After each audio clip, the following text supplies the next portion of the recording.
ঋণগ্রস্ত ব্যক্তি হজ করলে তার হজ হবে কিনা?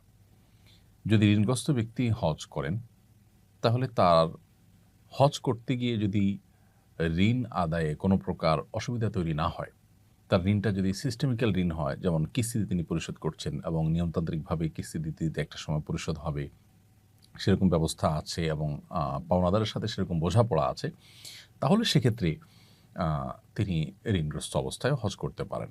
আর যদি ব্যাপারটা এরকম হয়, তারপর হজ ফরজ হয়নি, বরং তিনি ঋণগ্রস্ত।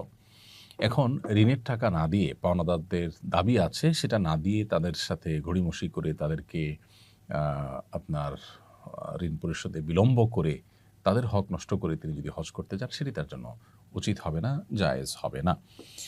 তবে যদি তিনি হজ করে ফেলেন, আ তার হজ হয়ে যাবে, সেটা ভিন্ন বিষয়। বাট ঋণের টাকা না দিয়ে পাওনাদারদেরকে ঝুলিয়ে রেখে তার এই হজ, আ হজের যে আসল প্রাণ, হজের যে আসল উপকারিতা, সেটা থেকে তাকে বঞ্চিত করবে। অতএব ঋণগ্রস্ত ব্যক্তি পাওনাদারের ঋণ পরিশোধকে অগ্রাধিকার দিতে হবে। হ্যাঁ, যদি তার উপরে কখনো জীবনে হজ ফরজ হয়ে থাকে, তাহলে তো তার হজ করতেই হবে। যেহেতু ফরজ হয়েছে, তিনি বিলম্ব করেছেন কোনো কারণে, এখন ঋণগ্রস্ত হয়ে গেছেন।